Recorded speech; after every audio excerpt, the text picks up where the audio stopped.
Hello और नमस्कार साथियों, मेरा नाम है सोनू सिंह और हेलो मित्र के इस एपिसोड में एक बार फिर से आपका बहुत स्वागत है। आज मैं नियमताबाद गांव में पहुंचा हूं और आज मेरे इस कार्यक्रम का हिस्सा बने हैं आदरणीय अजय सिंह जी। और जैसे कि आप पीछे देख सकते हैं कि ये एक गौशाला है, मतलब यहाँ पे गायों का पालन पोषण किया जाता है और खास नस्ल की गायें हैं।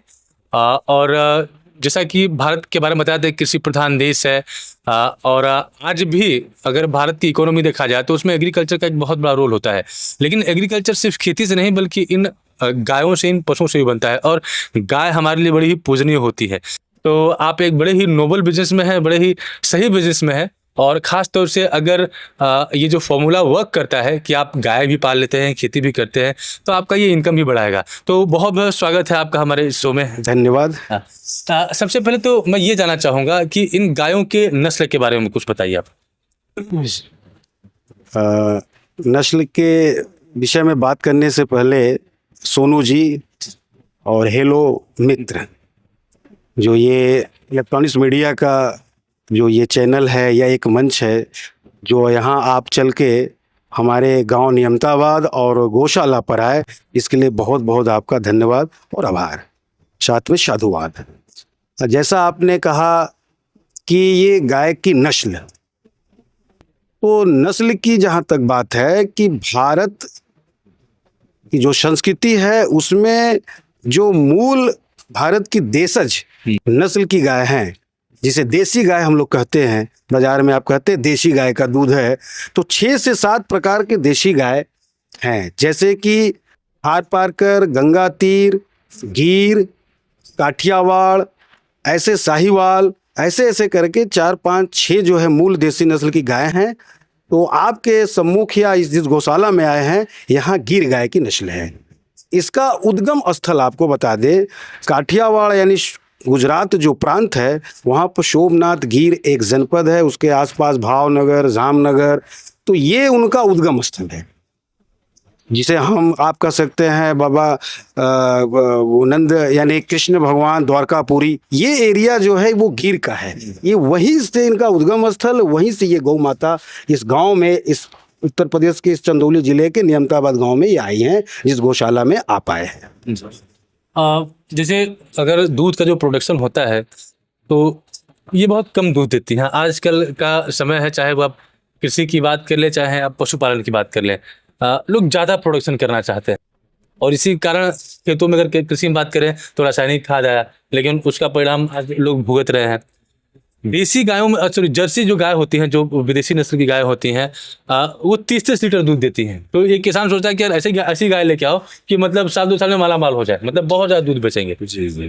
ऐसी क्या चीज़ें आपके दिमाग में आई कि आपने ऐसे गाय को चुना जिसका दूध का प्रोडक्शन कम होता है? ये बड़ा अच्छा आपका विषय रहा या प्रश्न रहा, ये बड़ा ज्वलंत रहा कि लोग गुणवत्ता को कहीं पीछे छोड़ रहे हैं और मात्रा यानी कि क्वालिटी को छोड़कर वो क्वांटिटी पर ज़्यादा गौर करते हैं। तो जैसा आपने कहा कि देसी गाय और वही उसके इतर जो है जर्सी है, फ्रीजियन है, एचएफ है या क्रॉस ब्रीड की जितनी गाय हैं, उनमें दूध की मात्रा ज़्यादा पाई जाती है, ठीक इनके तिगुना। ये अगर मेरी गाय जो देसी नस्ल की गाय है, गौ माता, अगर 4 से 5 लीटर टाइम पर दूध देती है, तो वो कहीं 12 से 15, 20 लीटर तक दूध देती है। आप जैसा कि आप कह रहे हैं, सही कह रहे हैं, लेकिन उनके दूध और इनके दूध में वो भी सफ़ेद होता है, ये भी सफ़ेद होता है, लेकिन बहुत ही फ़र्क है।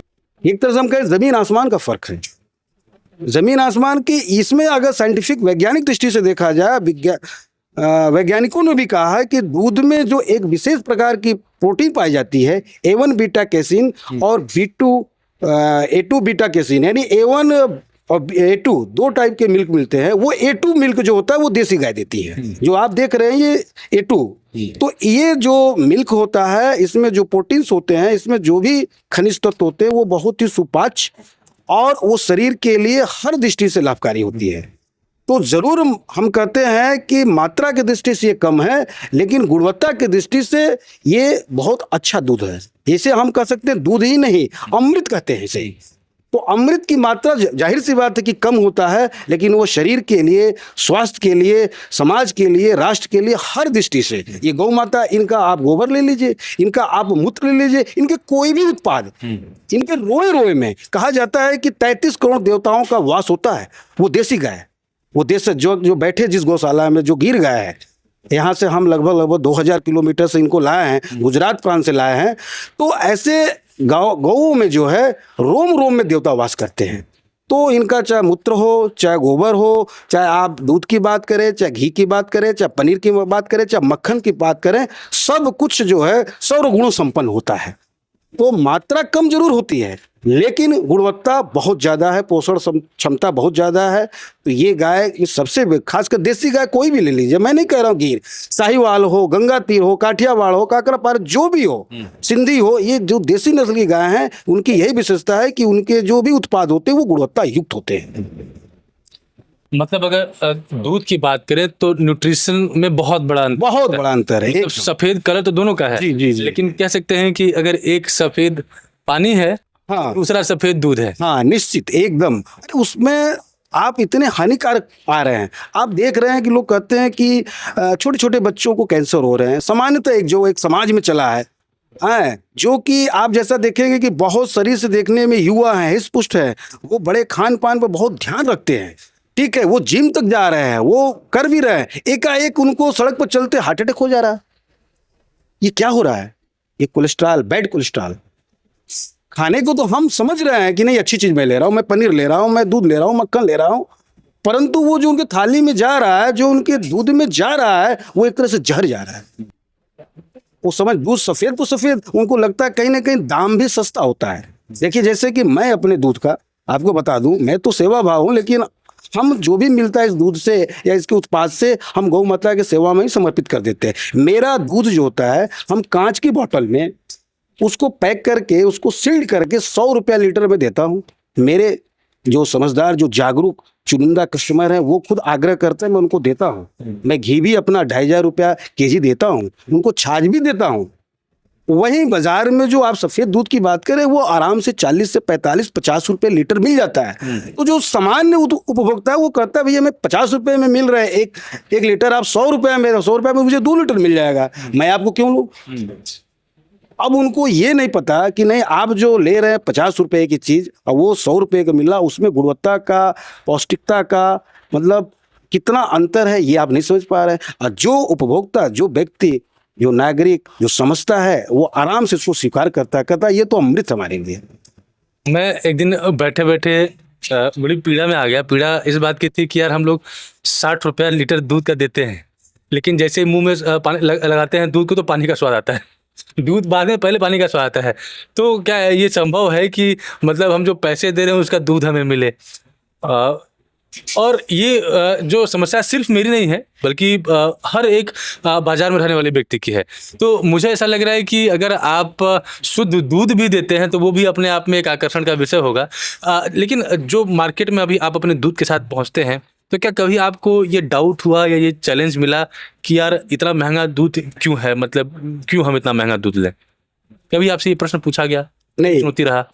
देखिए, जो व्यक्ति या जो नागरिक, जो उपभोक्ता, वो जागरूक है, वो पढ़ा लिखा है, समझदार है, तो वो थोड़ा से ही उनको बताने पर वो समझ जाते हैं सहज ढंग से। लेकिन जो अभी नहीं समझ पा रहा है, उनको आप समझाए तो वो बार बार वो पैसे से तुलना करते रहते हैं कि नहीं, ये 50 आपका, हमको 50 में मिल रहा है, आप 100 में दे रहे हैं। तो उनको भी अब धीरे धीरे बताया जा रहा है, अब जागरूक उनको कर रहे हैं। लेकिन जो हमारे जो कस्टमर या ग्राहक, कहिए, हम ग्राहक नहीं कर सकते हैं, वो कहीं ना कहीं हमारे इस यज्ञ में वो भागीदार हैं, इस पुनीत कार्य में हम उनको ग्राहक नहीं समझते हैं। क्योंकि देखिए, जो मैं कार्य किया हूँ, अर्थ वो सेकेंडरी है, हम यहाँ पहले सेवा भाव से हैं। मैंने आपको बताया ना, जीवन के 4 पुरुषार्थ जो है, धर्म, अर्थ, काम, मोक्ष। तो कोई भी काम पहले करने जाते हैं तो पहला मेरा धर्म आता है, उसके बाद ही अर्थ की बात आती है, काम की बात आती है, तो मोक्ष की बात आती है। ये भारतीय संस्कृति या भारत की मनुष्यों ने इस चीज की स्थापना की अगर, तो बहुत सोच समझ के गहरी इसके पीछे लोग पहले अर्थ को रखते हैं। एन केन प्रकार अर्थ आना चाहिए, वो दूध में हम पानी मिला के ही क्यों नहीं, अधिक से अधिक पैसा, लेकिन मेरा नहीं। तो धर्म के छन्नी से छन्ने के बाद जो अर्थ मिलता है, उसी का हम सेवन करते हैं और वही करने के योग्य है। तो हम उनसे कहते हैं कि नहीं, आप ये देसी नस्ल की गाय हैं, इसको आप सेवन करिए। जो आपने कहा ना कि हम जब दूध को लगाते हैं तो पहले पानी का स्वाद आता है, उसके बाद समझ में आता है दूध। और इस गौ माता देसी नस्ल की जो भी गाय हैं, मैं नहीं कह रहा गिर देश, आप साहिवाल किसी का, आप जिह्वा पर जाते हैं, आपकी जिह्वा की जो कलिकाएं हैं वो आपको तुरंत बता देंगे कि नहीं, इस दूध में कुछ न कुछ रहस्य है। वो एक आपको तरंगायित कर देंगे कि नहीं, ये देसी नस्ल के दूध, उसकी खुशबू, उसकी आपको झंकार एक मिल जाएगी। हम नहीं कह रहे कि फैट ज्यादा मिलेगा, फैट के लिए तो भैंस के दूध है, अन्य पशु हैं वो दूध देते बहुत ज्यादा। लोग कहते हैं फैट नहीं है, आप फैट पर जाते हैं लेकिन वसा पर जाते हैं, लेकिन इनके जो टेस्ट आपको, आपकी जिह्वा सबसे बड़ा लिटमस पेपर होता है। बाद में आप कहीं पैरामीटर होगा करने का, लेकिन आपकी जिह्वा बता देगी कि नहीं, ये शुद्ध है, इसमें खुशबू आ रही है, इसके स्वाद कुछ अलग है, ये अद्भुत है। तो देसी नस्ल की गायों के दूध का या उनके उत्पाद में विशेषता है, इसमें कोई दो राय नहीं है। कितना समय हुआ आपको इन गायों को रखे हुए? जी देखिए, मैं पेशे से प्राध्यापक था और लगभग 8 से 10 साल मैं बीएड विभाग में अध्यापन कार्य किया भी। फिर मुझे लगा कि जीवन में कुछ नया, क्योंकि ईश्वर ने अगर जीवन दिया है तो कुछ किया जाए नया। तो जहाँ तक मेरी अध्ययन रही, मैं आपसे बता दूं कि मैं 4 विषय में परास्नातक हूं और शिक्षा शास्त्र में विशेषकर स्वामी विवेकानंद के व्यवहारिक वेदांत और सार्वभौमिक धर्म के शैक्षिक नेता पर मेरा शोध भी है। तो सब कुछ अध्ययन के उपरांत मैंने निष्कर्ष निकाला, और जहाँ तक भारत की सनातन संस्कृति है उससे मुझे जबरदस्त जीवंत एक प्रेरणा मिला कि नहीं, मुझे कुछ ऐसा काम करना चाहिए जिससे परिवार, गांव, समाज, राष्ट्र सबका कल्याण हो। तो भारत एक कृषि प्रधान देश होने के नाते ये जो गौशाला या गौ पालन है, इस कार्य को मैंने शुरू किया और विगत पिछले ही साल से 2024 से ये मैं शुरू किया। गौशाला एक से जो भी आप देख रहे हैं आपके सामने आधारभूत ढांचा, मैं विगत 2 साल से इसको तैयार किया। यहाँ पर शून्य था, कुछ नहीं था, एक परंपरागत जो भी हमें खेती मिली वो मिली, लेकिन उसके बाद जो भी आप देख रहे हैं आधारभूत ढांचा मैंने विगत 2 साल से शुरू किया। गौशाला भी बनाया। गौ माता की कृपा से 2 बार मैं गुजरात गए, हमारे छोटे भाई भी गए और वहाँ से गाय लेकर आए, और गौ माता स्वस्थ भी है, गौ पालन चल रहा है। ये कच्चा मार्ग भी था, आपको सोनू जी मैं बता दे रहा हूँ, बरसात के दिनों में आने जाने में बहुत कष्ट होता था। और गौ माता की कृपा से ये जिला पंचायत के सौजन्य से माननीय जो हमारे छतबली जी है, उनके कहने पर गौ माता के नाम से उन्होंने इस सड़क को भी दे दिया कि नहीं, आपका गौशाला खुल रहा है, एक आपने बड़ा अच्छा कार्य किया, पुनीत कार्य किया, तो आप इसको बना लीजिए। एक सबसे बड़ा प्रश्न ये है कि जब आप 2000 किलोमीटर दूर से जब गाय लाते हैं तो क्या ये गाय इतनी सक्षम है कि यहाँ के कंडीशन के हिसाब से अडाप्ट कर लें? क्योंकि कई बार लोग गाय लाते हैं, इन्वेस्ट करते हैं और वो अडाप्ट नहीं कर पाती, वो सर्वाइव नहीं कर पाती, कई बार वो कंसीव नहीं करती हैं और फिर पैसे नुकसान हो जाते हैं। तो इनके बारे में आपकी क्या ओपिनियन है? क्या ये अडाप्ट करने के लायक हैं? जी, ये बड़ा अच्छा प्रश्न रहा कि हम 2000 किलोमीटर यानी कि एक तरह से देश के छोर से लाते हैं दूसरे छोर तक। तो हमने ये देखा कि पहले हमको भी लोग कहे कि ये हो सकता है यहाँ पर वो एडजस्ट न करे, यहाँ के जलवायु में उनका वो समावेशन न हो। लेकिन मैं गया वहाँ करीब 1 हफ्ते 10 दिन तक रहा, कई गाँव में घूमा, वहाँ उनका देखा कि कैसे वो रह रही हैं, उनका पालन पोषण कैसे हो रहा है। तो मुझे लगा कि ये मेरे के यहाँ भी गौ माता जो देसी गाय हैं तो ये भी कहीं ना कहीं हो जाएंगी। तो मैं वहाँ से लाया, और वहाँ से लाया, जिस समय लाया उस समय 42 से 43 डिग्री टेम्परेचर चल रहा था, और लाने पर देखा कि गौ माता आराम से, इनको किसी प्रकार की लाइफ सपोर्ट जैसा कि अन्य क्रॉस ब्रीड के गायों को कभी एसी है कभी पंखा है, ऐसा कुछ नहीं। अगर मैंने फैन भी लगाया तो मैं आस्था श्रद्धा से लगाया। तो यहाँ के जलवायु में उनका समावेशन बहुत समायोजित कर ली, कोई उनको तकलीफ नहीं हुआ। जैसा कि लोग कह रहे थे कि नहीं उनको तकलीफ हो सकता है, यहाँ आने पर बाद हमारी गाय प्रजनन हुआ, 2 से 3 गाय यहाँ हमारी जो है बच्चियां भी थी। तो मैं ऐसे कैसे मान लूँ कि नहीं हो सकता? अगर नहीं होता तो प्रजनन नहीं होता। और दूध भी जो देने की उनकी क्षमता थी, थोड़ा आने पर 1 से 2 महीने हुआ, लेकिन धीरे धीरे फिर वो एडजस्ट हो गई। और यही का खान पान जो अपने ही क्षेत्र का है, एरिया का, रीजनल, मैं वही दे रहा हूँ। तो मेरी गौ माता एकदम यहाँ के जलवायु में समायोजित हो गई, स्वस्थ हैं, उनकी प्रजनन क्षमता भी ठीक है, वो प्रेग्नेंट भी हो रही है। तो हर दृष्टि से हम संतुष्ट हैं, इसमें कहीं ऐसा नहीं लगता है कि जलवायु की कोई समस्या है। एक महत्वपूर्ण प्रश्न कि जैसे अपने मुगल सराय में आप जाएंगे या आप बनारस में जाएंगे तो कई बार जो पशुपालक होते हैं वो गाय को सड़कों पे छोड़ देते हैं जी और वो गाय सड़ा हुआ चीज़ खाती हैं, प्लास्टिक खाती हैं, फिर वो दूध देती हैं और वो प्लास्टिक या सड़ा हुआ चीज़ जो है हमारे फूड चेन का हिस्सा बनता है, यानी अल्टीमेटली वो हमारे अंदर आता है और वही निर्धारित करता है कि भाई दूध की क्वालिटी क्या है। इनको जब आप खिलाते पिलाते हैं तो किन चीज़ों को आप खिलाते हैं, क्या इनका डाइट है? देखिए, दो बातें आपकी है। एक तो आप कह रहे हैं कि लोग नगरों में छोड़ देते हैं, जब दूध नहीं देती तो गौ माता को सड़कों पर छोड़ देते ऐसे भी जो दूध देते हैं उनको भी हैं, छोड़ उनको भी छोड़ देते हैं। देखिए, हमने आपको पहले ही कहा ना कि अगर आप कोई भी कार्य धर्म से प्रेरित होके करेंगे, धर्म से प्रेरित होके करेंगे तो हर जगह आप उसका वैल्यू ही नहीं देखेंगे, पैसे से नहीं देखेंगे, मुद्रा से ही नहीं देखेंगे। अगर कोई गौ माता मेरे यहाँ अगर 6 महीने दूध देती है फिर 4 महीने नहीं देती तो मैं ऐसा नहीं कि छोड़ दूं। ये मेरा आस्था है, मैं क्योंकि उससे मुझे और गोबर मिल रहा है, उससे मुझे गोमूत्र मिल रहा है, अन्य प्रोडक्ट मिल रहे हैं। लोग इस चीज को जो कह रहे हैं, जो गोपालक छोड़ते हैं, वो सीधा का सीधा वो सफेद दूध पर उनकी नजर रहती है, वो गौ माता के अन्य चीजों। अब वो भी उसका कारण क्या है कि उनको वो देसी गाय नहीं है, वो उनका कहीं ना कहीं जर्सी है, फिजियन है, एचएफ है। आप उत्तर प्रदेश में तो जरूर देख रहे हैं, लेकिन मैं गुजरात में गया, गुजरात में यहाँ तो गौओं का कहना नहीं चाहिए कि यहाँ उनकी हत्याएं हो रही हैं, गोमांस बेची जा रही हैं, कहीं भी अब तो छुट्टा आपको दिखेंगे भी नहीं, शहर में शायद दिख जाए। गुजरात में गली गली सड़क पर है, लेकिन कोई भी वहाँ उनके साथ कैजुअलिटी नहीं है, बहुत अच्छे ढंग से, मतलब सड़क पर भी ऐसा ही उनका पालन पोषण होता है जैसे किसी गौशाला में होता हो। तो हमारे यहाँ क्या है कि विशेषकर मैं, अगर कोई गौ माता दूध देती है नहीं देती है तो उसके साथ मेरा वही सम्मान रहता है जो दूध देती तो भी, जो नहीं देती तो भी। और वो गोपालक वो सीधे सीधे अर्थ की दृष्टि से देखते हैं उसको कि वो दूध दे रही हैं तो उनको छोड़ेंगे। जाहिर सी बात, वो सड़क पर जाएंगे तो गंदा चीजें जो हैं अपशिष्ट वो उसका भोग करेंगी, तो जो खाएंगे वो उसका दूध पर असर पड़ेगा। मेरे यहाँ आप देख ही रहे, शुद्ध जो है, यहाँ पर कोई ऐसा वो कृत्रिम चीज नहीं है। क्या खाती पीती? मेरे यहाँ जैसे कि खाने की जहाँ तक बात कर रहे हैं तो मैं भूसे की जो मात्रा होती है, जैसे धान के भूसा हुआ, गेहूं का, उसको बहुत कम देता हूँ, लेकिन उसके साथ मैं चना का चुन्नी, केराय, मसूर, अरहर, जौ की आटा, मक्के का चोकर, उसके बाद मैं चुरा के जो है वो कहते हैं दरुआ। तो मैं दानेदार जो अन्न होते हैं उनको ज़्यादा देता हूँ। बाजार का बना हुआ पशु आहार निर्मित जो ब्रांड का लोग करते हैं इसको ले लीजिए, मैं निर्मित कृत्रिम पशु आहार नहीं खिलाता हूँ अपने, क्योंकि उसमें भी उसमें भी मिलावट होता है। क्योंकि हाल ही में प्रश्न उठ रहा था कि जो पशुपालक अपने गायों को वो पशु आहार दे रहे हैं, जी जी, वो कंसीव करने की उनकी क्षमता खत्म हो जा रही है। नहीं, कम समय के लिए तो कंसीव करती, दूध भी बढ़ा देती है, लेकिन लॉन्ग टर्म में क्या होता है कि वो एक तरह से जो है कि वो बांझपन आ जाता है, वो उसके एकदम कहिए ना मांस को निचोड़ के दूध निकाल लेती है, फिर वो 8 से 10 साल में गौ माता बेकार हो जाती है।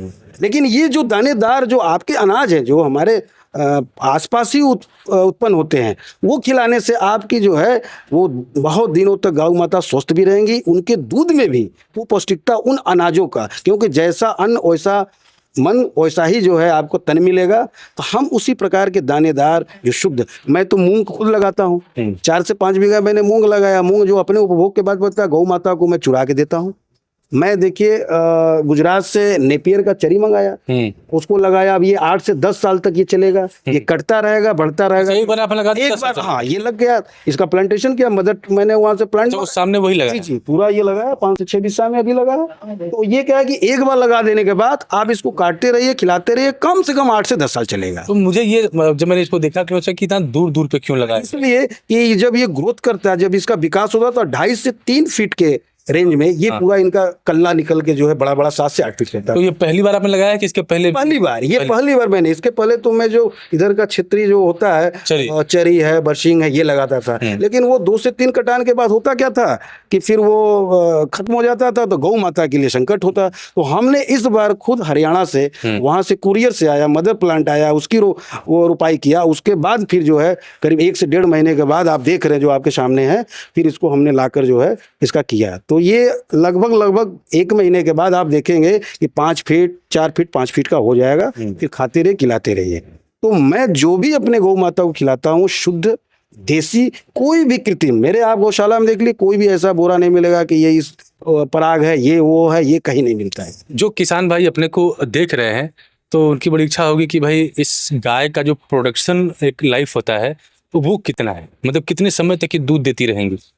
देखिए दूध देने का जो ड्यूरेशन या समय कहिए तो वो लगभग आप 7 से 8 महीने आप आराम से दूध निकाल सकते हैं। 8 महीने दूध देंगे। 8 महीने। अब उसमें देखिए कुछ गायें होती हैं कि वो 9 महीने तक भी दे सकती हैं, 10 महीने भी, लेकिन जनरली 7 महीने तक आप निकाल सकते हैं दूध। और इनकी पूरी एज क्या है? जैसे हमारे जो इधर की गाय होती है, लोग बोलते हैं कि 10-12 साल काफी होता है। 15 साल आप स्वस्थ ढंग से अगर रख, हाँ 15 साल एक एवरेज है, उसमें 2 साल 3 साल आप आगे पीछे भी जा सकती हैं। इस दरमियान ये 6 से 7 बार प्रजनन भी कर सकती हैं। हाँ, आप गाय कैसे आपकी स्वास्थ्य उसके ऊपर है, 5 से 6 बार प्रजनन भी हो सकता है। 15 साल आप मतलब एवरेज लाइफ इनकी जो है आप 15 साल मान। जी हाँ, औसत मान के चलिए जो है उसमें 1 साल 2 साल वो हो सकता है जो है जी।